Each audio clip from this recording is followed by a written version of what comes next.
This is the domestic affairs section, so we can see that we're in the first year, the first month and the first week, and we have 5 generals under us and 2 out of a possible 45 castles. And then we have various options to us, the first one being Holshore, which means like a reward, which is where you give medals to troops to improve the number of units they can have. Then we have Fukukan, which is your aide, which basically gives you information about anything in your kingdom, like the generals you have, which is what we're looking at here: Agnes, Winston, Sanneth, Barley, and Paulson are who we have at the moment. You can look at people that you're prisoners of war, basically all of the information that you need to see. Like, this is all of the castles in Legendra, and it tells you which castles you currently occupy. So we have the Grey Castle and Silver Castle, which are marked in red on that map. These are just settings if you want to change things.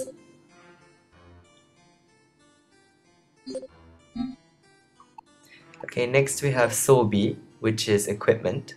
So whenever you find weapons, you can equip them to generals. And then we have Soushoku, which is like accessories. This is Kaiken, where you can speak to your generals directly. Most of your generals at the moment we have, in fact all of them are loyal, so it doesn't really matter what you say to them. Horyo is prisoner of war, we don't have any. Chikujo, which is this scene here, is fortification. As long as you have a character with intelligence 70 or above in a castle, they can try to strengthen the castle. This is Kiroku, is just for saving. Kenkyu is something new in this game. You can find materials as well as accessories and weapons, and you can make new weapons with them. And then Shuryo is to finish. So anyone who's played Dragon Force 1 will find most of what's in the domestic affairs very familiar. So in the opening sequence, basically King Lennox was accosted by some strange magician, and something terrible happened to him, which Sanneth could sense, but couldn't help her father at all. And then since her mother, the queen, is currently ill, she has to be the acting queen. And Shefard, her history teacher, will be acting as your aide. And then the rest of her teachers and guardians, who were the generals we saw just now, like Agnes, Barley, and then her classmate Paulson, are your generals at the beginning of the game. So right now, we've had a report that there's been some kind of ancient machinery discovered in a cave to the north, and Sanith has insisted that she will go and find out what is going on there herself. So I'm just moving around some of my generals to occupy some of the other castles in my region, and also the villages. And then I've dispatched Sanneth and Barley to this cave for our first encounter.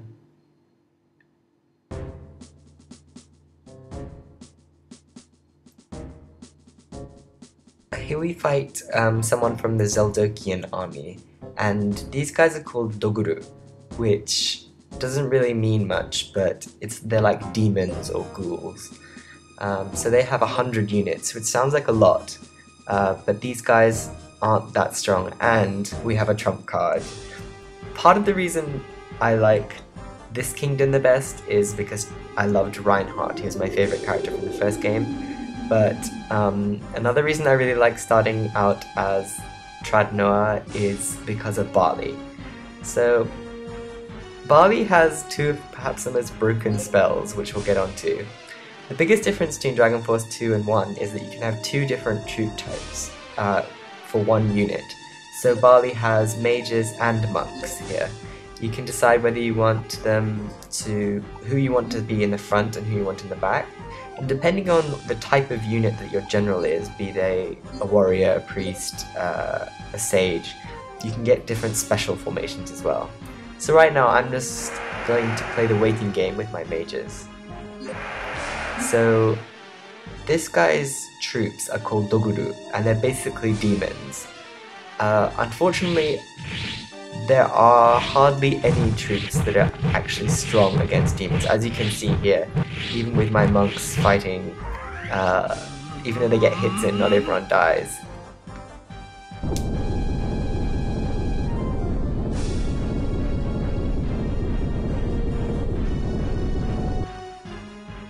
Okay, so that was his spell. Unfortunately, now I'm gonna move my second unit into melee mode, but now I have no units, which is normally a very bad thing in Dragon Force. But this is actually where Barley shines, because he's level 5 at the moment, so he's quite strong for the beginning of the game. And he has two of the best spells that work together, which you'll see as we work our way through. So even though this unit had 100, this general had 100 units, they're not much to worry about.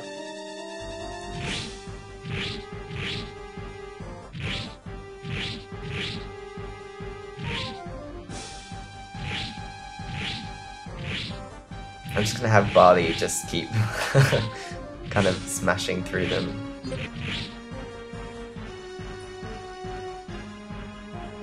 There's two possible types for these Dogul units. This is a mage type.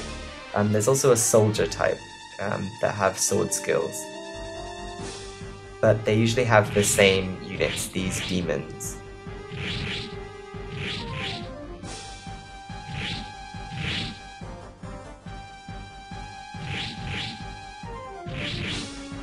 When time runs out, here's Barley's skill, Healing. So this is his first level spell, which heals him for only 2 MP.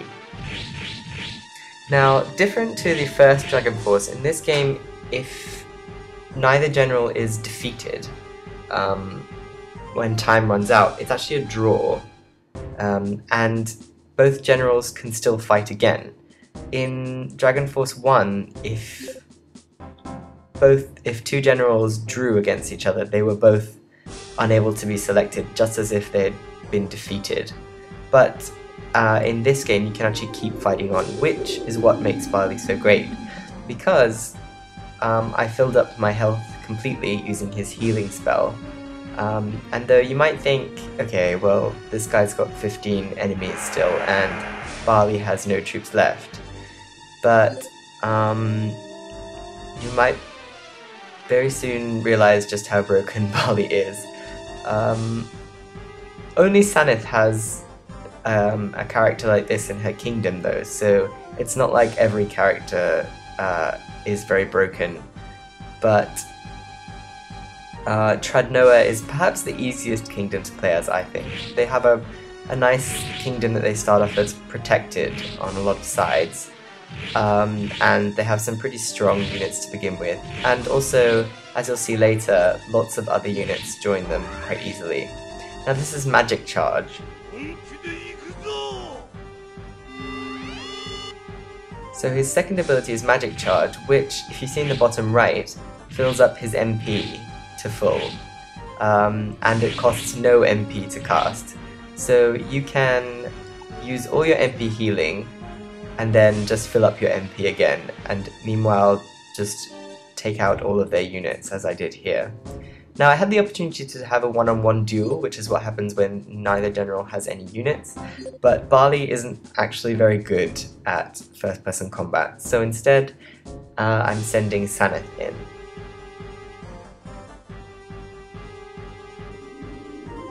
Sanneth is probably my favourite character in this game. She's got the awesome Tradnoa hat, which is a staple, like Barley was wearing and Reinhardt before them. She has pretty good units to begin with. Monks and mages are fairly useful. You can do a kind of nasty trick with mages, which I'll try not to abuse in this playthrough. I kind of do it here at the beginning for a few battles because it makes life easier. But what I'm doing is I'm sending my first division, which is the mages, and they have two extra options here at the bottom, which is to split to the top and bottom and to concentrate into the center of the screen, whereas the monks just have attack, advance, retreat, and standby, which all other units have. But what I'm doing here is just having my monks run forward, and anyone who is played a lot of the first Dragon Force will probably already be able to tell what I'm going to do here. Because in Dragon Force your general can't move, as you saw with Barley attacking the demons, they can attack but they can't move off the spot. Now this is Sanneth's spell, Water Ball. So a pretty strong spell. I moved my mages too far, so I'm gonna back them up a bit. And you'll notice that there's a red bar at the bottom of the screen. That's your magic charge. You can only use your special abilities, which cost MP, when that bar is full.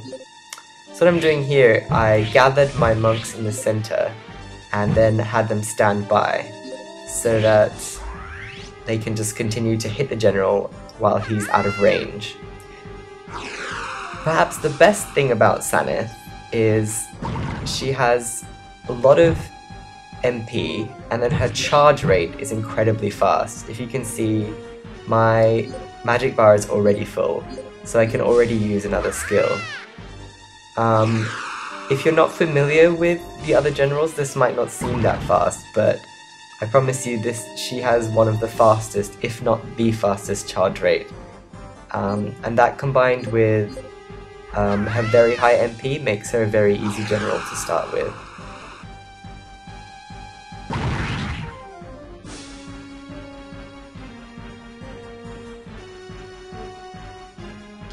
Okay, so we defeated him. Often other generals will retreat, but these kinds of Dogul usually will stay right until you drop their HP to 0. And what we found in the cave is an old machine, and Shefard gets excited, saying that it might be a historical discovery. So with that, Sanneth leveled up, not once but twice. And you have to win a battle to get experience in order to level up.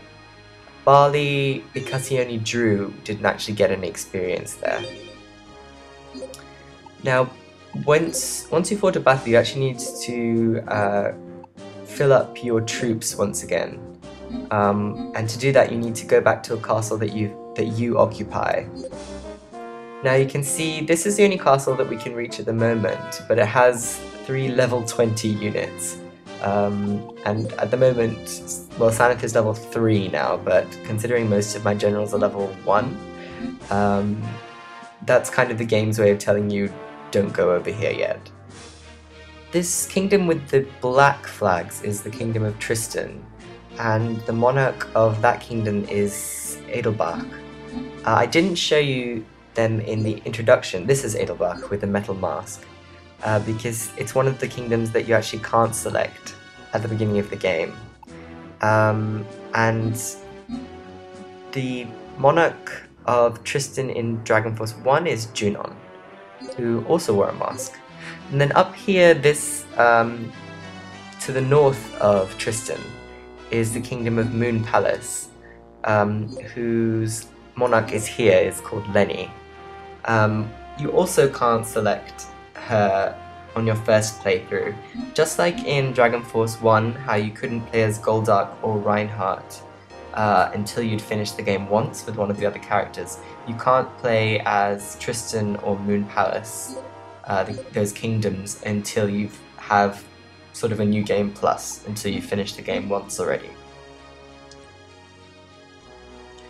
Okay, Kaede's troops are on the move. Izumor is southeast of Tradnoa, but we're kind of protected by mountains, that's good. And down here is where the Highland Kingdom is. So here's Ebert's main castle. And now Shefard is telling us that this turn is up, and Agnes, who I placed in a village, has discovered a new unit, Purato.